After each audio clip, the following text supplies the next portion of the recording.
Nestled in the Rogue Valley, the city of Ashland is home to Southern Oregon University, an independent film festival, and the Oregon Shakespeare Festival. Founded in 1935 by Angus T. Bomer, the festival runs 10 months out of the year and attracts hundreds of thousands of theatergoers every year with its offerings of traditional Shakespearean plays as well as classic and modern plays. Voted among the best companies to work for in Oregon, the festival brings high-quality work in all departments, including the costume department. These artists bring a high level of attention to detail and hard work in bringing a designer's vision to life. But just who are these behind-the-scenes artisans, and what is it like to make costumes all day?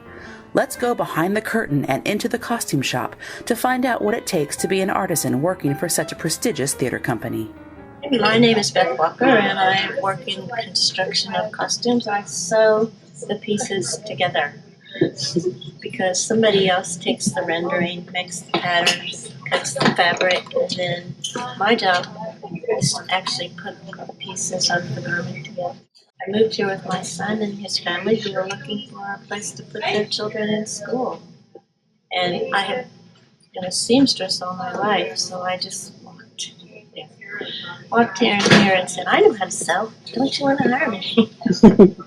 And they did. Passed their test. I put a pocket in. And the rest is history. The rest is history. They will give us pieces like this, which have the pattern lines marked on them. See, she's put darts in here and she's sewn these seams. All these ladies that sit at the machine, that's what we do. Like there's 3 cutters in this room, and there's 6 stitchers, which is what I am. And Brahman is the first hand. She actually takes the pattern piece and lays it on the fabric and cuts it out. All of these wonderful things, especially these really draperly things, they're put into what we call muslin first. And that muslin could, be some other fabric, lesser fabric than what the actual garment's going to be made out of. It can be a fabric that's going to sort of mimic what the finished garment will be, so that you can kind of get an idea of how that fabric's going to drape. And they work in muslin, and then they take that into a first fitting with the actor and the designer. And they fit it and get all the bugs worked out. And it's like, custom make it and fit it to that body, to that actor's body. They take that information after that muslin fitting, and then they transfer it to their patterns, their paper patterns, and then it's ready to cut into the final fabric. And then they do that process all over again. They do another fitting once it's in the final fabric and put together. Folly? I quoted in your jargon. My jargon is a doublet. Well, then I'll double your folly. I like Comedy of Errors. It has a very interesting fabric story. Comedy of Errors. They built a lot of the fabric. One of the things that we do here that a small theater would not do probably is to create the fabric. And for Comedy of Errors, they're the 2 brothers who lost. So one has a plaid that is reverse of the other, like where it's beige is brown. And they made that upstairs in the dye shop. Made that fabric, painted it. So I love it because it's different every day. And the designers bring fabrics from all over the world. Lots of times they shop in New York and LA, so they bring expensive, beautiful fabrics that I would never have the opportunity to work with. And then we get to put those together, put trim on them.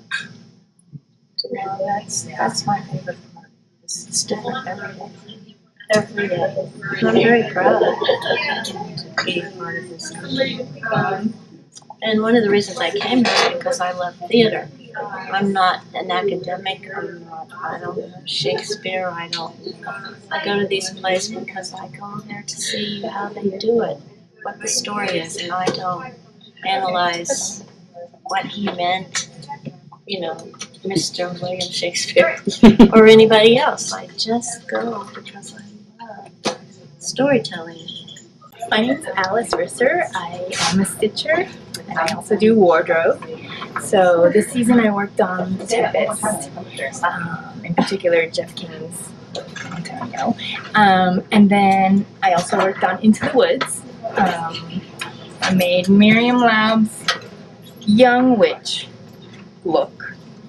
The bodice, the bone bodice, and then the skirt. And then I also worked on the Stepsisters, these larger peignets made out of foam that were glued together. But to make this buoyant light quality, we used foam, air conditioner foam. The designer does all the designs, right? And then the project manager, the design assistant, is also in charge of communicating all the design meetings into the workroom. But we have cutter drapers who basically they make the paper patterns to the renderings. For example, this is Christiana's rendering. So the cutter drapers basically get the rendering. They also take the measurements of the actors and they use their math and formulas to create these paper patterns. And then a first hand, in this case Claire Bunch, does all the cutting of the fabrics basically, and that's according to the paper patterns. And again, a lot of communication between the cutter draper and the design assistant. And then what I get are pieces, usually cut out, but in this case I cut out the foam because it was so gigantic, and then I put it together. So it's kind of like putting together a puzzle, but through the collaboration, of course, and then problem solving.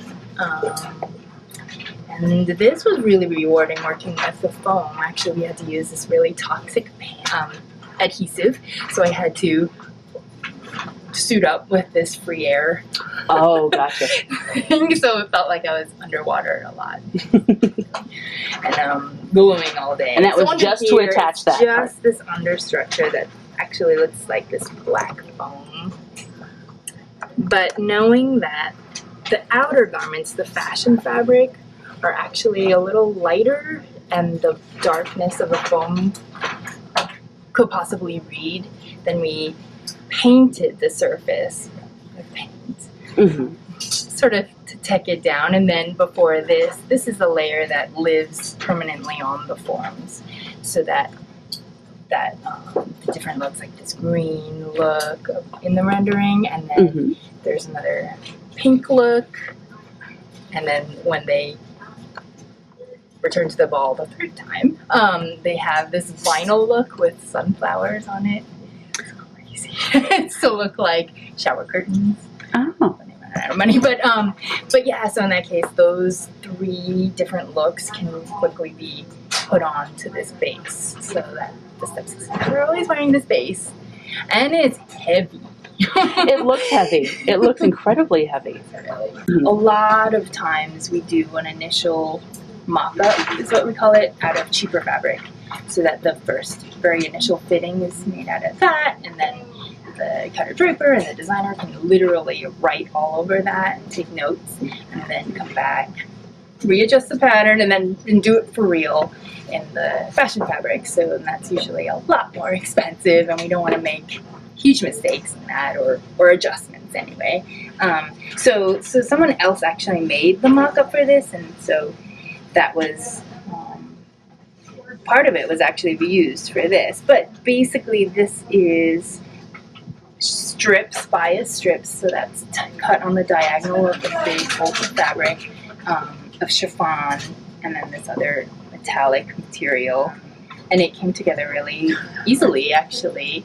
And while I was making these strips, I had them all coordinated in Ziploc bags too, so that all the front pieces stayed together, and these were all coded in numbers, which rows are what.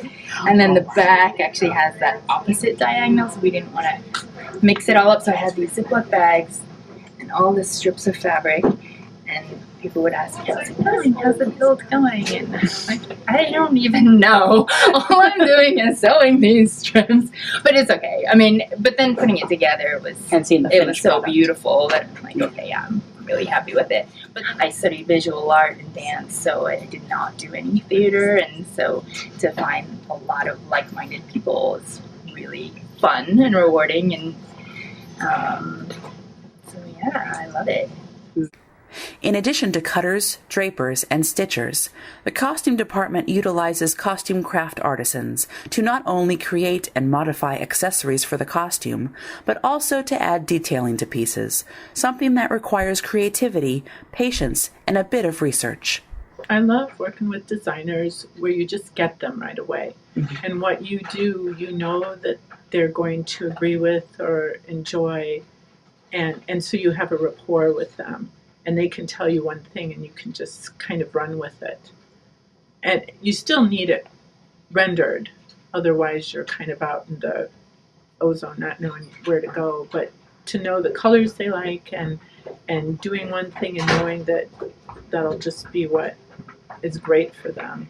I love working with those designers. The designer comes in and we have design notes where we go through character by character and look at the renderings, which are drawings of each individual character. And the designer talks to us and we ask questions about each item that we'll be making. Some of them we can pull from stock, some hats that are, like fedoras or top hats. Some of those you can pull unless they're a very specific color or shape or odd something else. And so we ask the designer what specifics they want. And from there we make, it's called a mock-up. You can make it out of paper, you can make it out of a different kind of material than what it's going to be in at the end. And that way you can get the dimensions and the shape and the ratio to the actor for it to look good. And you bring that into your first fitting and you see if it's what the designer wants. And then they can draw on it, they can move it around, or they can tell you what you need to do different. And right now I'm talking about hats, but there's also masks, jewelry, crowns, armor, shoes, anything that's not the garment in between the neck and the feet, we're kind of in charge of, even gloves. And so there's a whole lot of different things for each character that we would need to be responsible for, either finding them or making them. We kind of decide how to get there too, so that's the creative part. And even though it looks like something can't be made, it always can be made. It's just how. What you really find out is everybody counts. It's not just one, it's not just the lighting, it's not just the writing, it's not just the directing or the actors. It's everybody. It's a very collaborative team. And that's what's great too, is the collaboration. I really enjoy doing that, where you're not off by yourself, but you're working with other people that are so talented. And you kind of elevate then. If somebody does this, you go higher, and it really helps that way. I was working in New York as a costume designer and a costume crafts artisan. I spent about 50-50 of my time designing and building. And before that, I was actually trained in fashion design. So I worked in Toronto and in New York for a few years in women's wear, and I left that industry partially because I just missed making things every day. There was a lot of time spent doing overseas communications and for production, and I really missed getting my hands in things. So my goal in leaving that industry was to make something every day, and that's what I get to do in this job. You're really involved in it, from the beginning to the end, with through the tech process, through dress rehearsals, previews, and you always have the opportunity to see the final product. I really love making wireframes.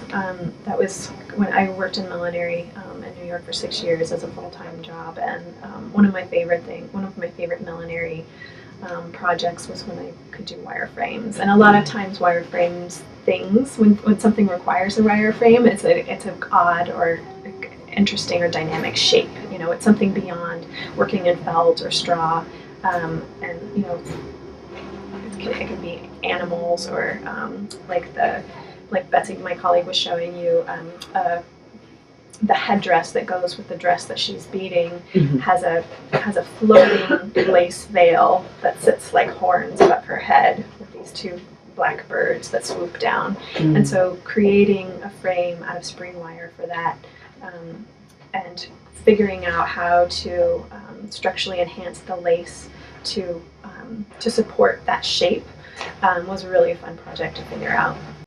For Into the Woods, one of my favorite pieces is the stepmother's headdress, which sort of is a cross between bicorn hennin and horns, a horned hairdo. And the designer was really specific about wanting to blend real hair with fabrics in that piece. And I have made a lot of fabric wigs in the past out of tulle and horsehair and things, but you kind of end up with a hard line at the front, and she really wanted a natural hairline. So what we did is I collaborated with the wig department and Raquel Beretta's team ventilated a lace front for the actress and a part, because we wanted a real part in the hair. The dye shop dyed human hair and arranged, there were like 5 or 6 of these in these purples and grays, so we were starting with that, and they created this beautiful custom wig front, and I built wireframes for the horns and covered those with support materials and the final fashion fabrics that swirled around, and leaving space for her to style her actual human hair into the wig and make that perfect blend of human hair into fabric that the designer was looking for. We were given a lot of autonomy in our projects, and I think that really fosters great creative development in projects.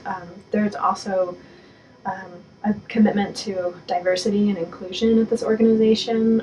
There's a lot of transparency with the way that they talk about how the company is funded and where's the money going, and ask for our input on how the season is going and what we wish to have changed. They ask everybody across the board those kinds of questions and accept our feedback. And that's a really amazing thing for an institution to do, to be that inclusive and responsive to their employees and their needs. It's real hard work, and we work at a fever pitch for the entire length of our contract, and there are things that are difficult about it, just like any job. And so I think that's probably that's one of the things that people don't know. I mean, of course, it's like I wouldn't trade this job for any other job, but yeah. It's still work. It's still hard, Still a job. Yeah, you still get body fatigue from, the manual labor aspect of it, and you still have, there's still lots of personalities to manage and deal with in your work environment, just like in any office, So yeah, that's a thing. We're not all just dressing up in costumes and running around like crazies. It's still a job. It's still a job, and we have to be professional and follow our deadlines and meet our budgets and all of that stuff. I do a lot of things. I dye fabric and I paint fabric and also do a lot of printing. This is a project here where usually we start with the sketches and I talk to the designer. And this is for Into the Woods, and this is the baker and his wife. And they're wearing these 2 aprons here. And I give them some fabric, and it's usually white. I dye that to the right off-white color, and then I work up a design for the printing that's going on them. And then a stencil is cut, and then I print. For something that's here, this has been pretty challenging. These are the witches' capes. They're still in progress, and it's a step-by-step process. It's just like we got original velveteen fabric. And then it was dyed gray. Then we did an ombre sketch for this. And then we went with a discharge solution to put some witches' symbols in. and that's applied with a brush or squeeze bottle, and then you apply heat to it and it removes the color.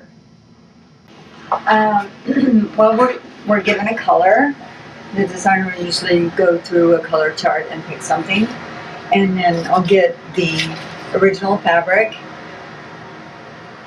and then I'll go through a process of swatching, trying to find that color and work out the formula. This is where the colors are mixed up. These are the types of dyes that we use. Mm-hmm. And then just for safety, we mix up the dyes in this cabinet. We do our sample colors. And once we work out the formula for our color and get the right color to match our chart, then we mix it in the dye vat. I got a little test going there. This is for hair tights. Originally we were going with this color, so I worked out a formula to match this. And then a lot of times it happens when they see things on stage, they don't get, it looks a lot different with the lighting, or they change their mind. And so now we're going to go with a more of an olive green color. Well, that's the thing. It's surprising a lot of people. I tell people what I do, and they say, "Well, can't they just find the right color? Why don't they just buy the right color?" I mean, there's millions of colors, and it's never quite right. And it's just very important to get that balance, because it's just like, even though you think it's not important, it's, maybe you can't really see the difference, but you can really feel it. Underneath the Angus T. Bomer Theatre lies the Wig and Hair Department. Responsible for making many of its wigs from scratch, the Hair and Wig Run Crew rely on attention to detail and creativity to handle their daily work, all before a live show. It's an intense process. You just don't pull a wig and just curl it and style it and it's done. There's steps that we have to take. We have to have fittings with actors. We have to build a head mold so that the wig will be a customized fit. We make wigs from scratch here. And so you have wigs that you're creating, you're putting lace together, you're sewing, and then you're taking 3 and 4, sometimes 1 or 2 hairs at a time and ventilating them into the hair. After that, you've also picked your color as well. After that, it may have to be cut, it may have to be curled, it may be pressed. So there's so many different steps that you have to take to create the wigs and the hair pieces that you see on stage. But if you're part of the production, if you're part of the process, you understand that. You understand that it takes a lot of these different steps and a lot of these different processes to create the masterpiece that you see on stage. But when you're an audience member, all you have is the experience. You just know it's there. You don't really understand the time, the energy, the tears, the blood, sweat, and tears, because we nick our fingers sometimes too, that type of thing. You don't understand the process, the in-depth process, and the thought process that it takes, and also the fact that there are a lot of things that are constantly changing whenever we're designing the wigs. Constant change. I like working with the wet and wavy human hair. Mm-hmm. And I also like working with very textured, coily hair. Mm-hmm.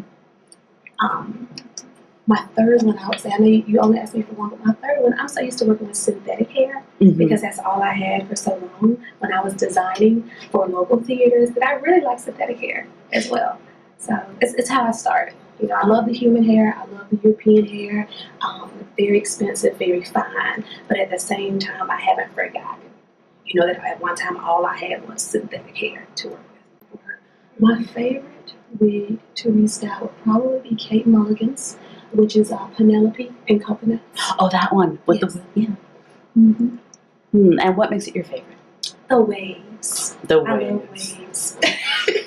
Yeah, they're coiffed and they're pretty, and they also remind me of the ocean. The best part of my job, other than building, I would say to work with all of the actors and also working with my coworkers, the people that I get to work with, because there's never a dull day in theater. There is never a dull day.